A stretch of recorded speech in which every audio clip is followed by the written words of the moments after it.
आज के क्लास में हम लोग उभय विस्थापन अभिक्रिया डबल डिस्प्लेसमेंट रिएक्शन किसे कहते हैं इसके बारे में हम लोग जानेंगे कि आखिर उभय विस्थापन अभिक्रियाएं किसे कहते हैं। उभय विस्थापन अभिक्रिया, उभय का मतलब होता है दोनों, विस्थापन यानी दोनों इंटरचेंज करेगा, एक स्थान से दूसरे स्थान भेजा जाएगा। तो और अभिक्रिया तो हम लोग समझ रहे हैं। आइए इसको इन डिटेल देखते हैं कि उभय विस्थापन अभिक्रिया वह अभिक्रिया है जिसमें दो यौगिक अपने आयनों का विनिमय करते हैं। विनिमय का मतलब लेन देन करते हैं, एक्सचेंज करते हैं या आदान प्रदान करके दो नए यौगिक का निर्माण करते हैं। आइए इसका जनरल रिएक्शन हमने लिखा कि XY प्लस AB बनाता है क्या, XB और YA। देखिए यहां पर XY में X B के साथ चला गया और Y A के साथ चला गया। यहां पर दोनों ही इंटरचेंज करके ये बनाता है, Y और A मिल करके YA बनाता है। आइए और समझते हैं इसको कि जब सोडियम क्लोराइड की प्रतिक्रिया सिल्वर नाइट्रेट के साथ कराई जाती है तब सिल्वर क्लोराइड और सोडियम नाइट्रेट बनता है ना। अब देखिए कि आखिर किस तरह से आयन का विनिमय या आदान प्रदान होता है। NaCl टूट जाता है आयन में, NaCl और Na प्लस और Cl माइनस, यानी सोडियम आयन और क्लोराइड आयन। सोडियम आयन धनायन है, क्लोराइड आयन ऋणायन है, प्लस Ag प्लस और NO3 माइनस। ये सिल्वर आयन और नाइट्रेट आयन, ये धनायन ये ऋणायन। अब देखिए क्या होता है, किस प्रकार से आयनों का आदान प्रदान होता है, विनिमय होता है, एक्सचेंज होता है, उसको देखेंगे।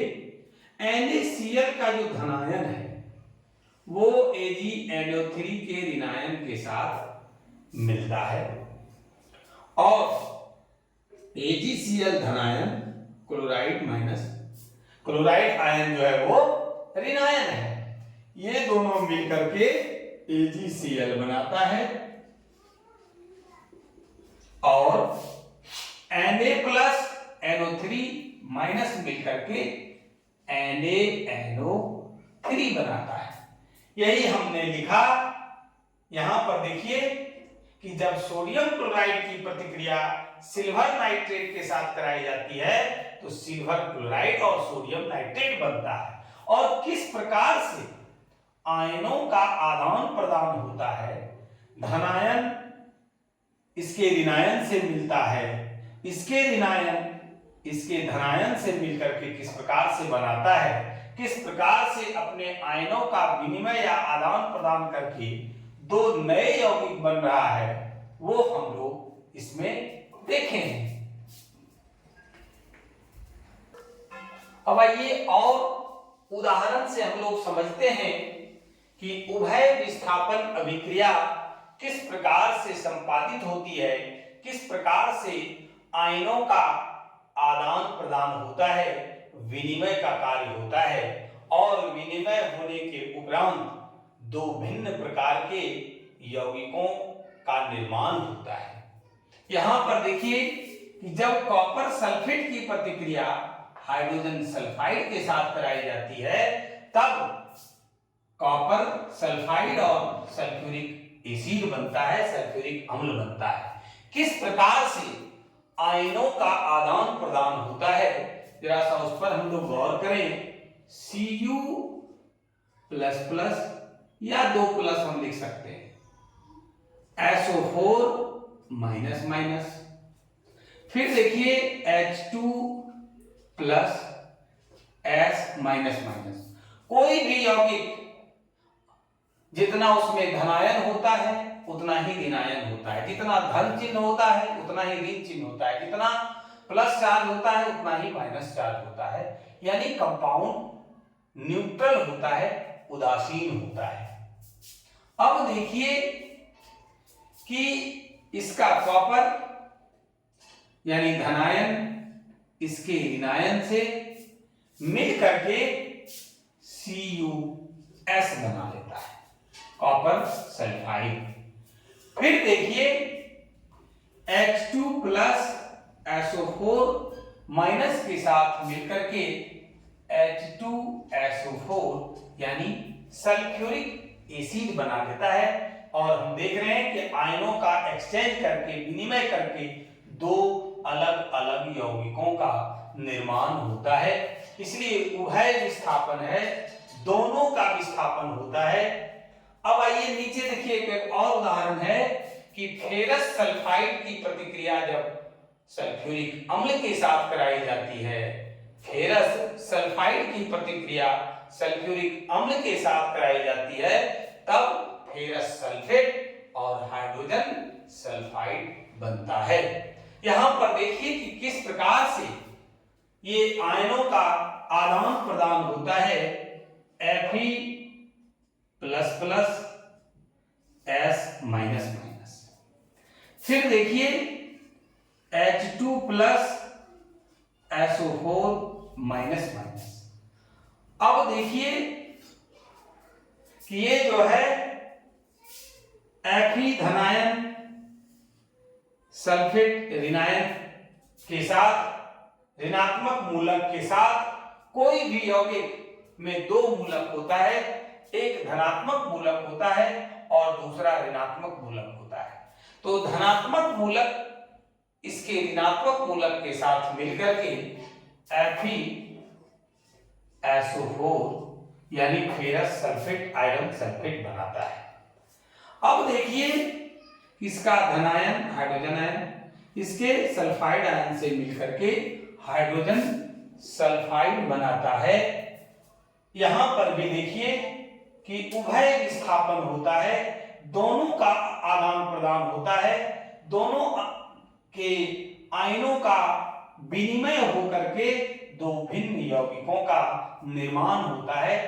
इस प्रकार से हम लोगों ने देखा कि उभय विस्थापन अभिक्रिया में भाग लेने वाले दोनों यौगिकों के आयनों का आदान प्रदान कर दो भिन्न यौगिकों का निर्माण होता है। अब देखिए कि अवक्षेपण अभिक्रियाएं किसे कहते हैं। What do you mean by precipitation reaction? अवक्षेपण अभिक्रिया वह अभिक्रिया है जिसमें कोई प्रतिफल, कोई प्रोडक्ट ठोस के रूप में विलयन से पृथक हो जाता है, विलयन से अलग हो जाता है, और जो पृथक होने वाला ठोस पदार्थ है वह अवक्षेप कहलाता है, प्रेसिपिटेट कहलाता है। आइए एक उदाहरण के माध्यम से हम लोग अवक्षेपण अभिक्रिया को और बढ़िया तरीके से समझते हैं कि NaCl की प्रतिक्रिया AgNO3 के साथ जब कराई जाती है, तब अभी हम लोगों ने देखा उभय विस्थापन अभिक्रिया में NaAgCl के साथ मिलकर के AgCl बनाता है और NaNO3 के साथ मिलकर के NaNO3 बनाता है। ये सोडियम क्लोराइड है,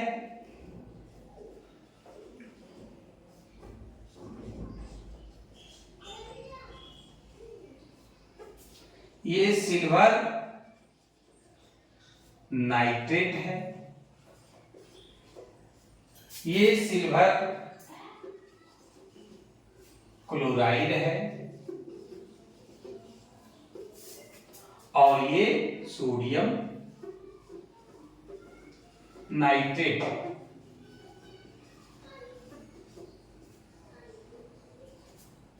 अब देखिए कि इसमें होता क्या है। एक बीकर ले लीजिए, बर्तन, और इस बर्तन में क्या करते हैं, मिला करके क्या मिलाते हैं, NaCl और AgNO3 को इसमें डाल देते हैं।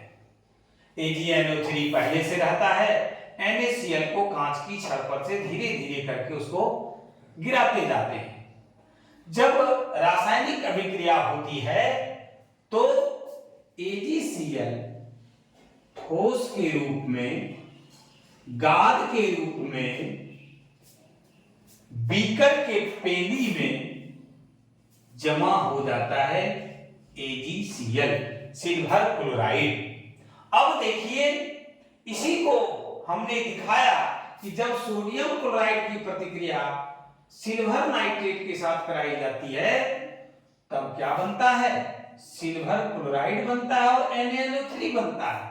जब आप ये रासायनिक अभिक्रिया कराएंगे तो सिल्वर क्लोराइड नीचे गाद के रूप में, ठोस पदार्थ के रूप में विलयन से अलग होकर के जमा हो जाता है। इसलिए यहां पर एरो के नीचे करके तीर चिन्ह नीचे की ओर दिखा रहे हैं कि ये नीचे गाद के रूप में, ठोस पदार्थ के रूप में, अवक्षेप के रूप में जमा हो जाता है। और हमने ये भी लिख दिया कि पृथक होने वाला ठोस पदार्थ अवक्षेप कहलाता है। अंग्रेजी में इसको प्रेसिपिटेट कहते हैं, शॉर्ट में इसको PPT कहते हैं। ध्यान रखिएगा, इसमें यह भी लिख लीजिए चित्र में अवक्षेपण अभिक्रिया, सब कुछ क्लियर कर देते हैं और विस्तार पूर्वक आप समझें। समझने में किसी प्रकार की कोई परेशानी नहीं होनी चाहिए। क्या हम लोगों ने देखा कि सोडियम क्लोराइड की प्रतिक्रिया सिल्वर नाइट्रेट के साथ जब कराए तो सिल्वर क्लोराइड नीचे गाद के रूप में, ठोस पदार्थ के रूप में, अवक्षेप के रूप में, प्रेसिपिटेट के रूप में अलग हो जाता है और NaNO3 ऊपर में रहता है। तो इस प्रकार की रासायनिक अभिक्रिया को अवक्षेपण अभिक्रिया कहते हैं। इसलिए इसमें अवक्षेप, प्रेसिपिटेट, PPT के रूप में नीचे गाद के रूप में, ठोस पदार्थ के रूप में नीचे बैठ जाता है। आज के क्लास में हम लोगों ने सीखा अवक्षेपण अभिक्रिया किसे कहते हैं, उभय विस्थापन अभिक्रिया किसे कहते हैं। अगर किसी प्रकार का समझने में कोई कठिनाई हो आप कमेंट कर हमें जरूर सूचित करें। अगर वीडियो अच्छा लगा हो तो लाइक और शेयर जरूर करें। जो लोग अभी तक चैनल को सब्सक्राइब नहीं किए हैं चैनल को जरूर सब्सक्राइब करें। आज के क्लास में बस इतना ही। धन्यवाद।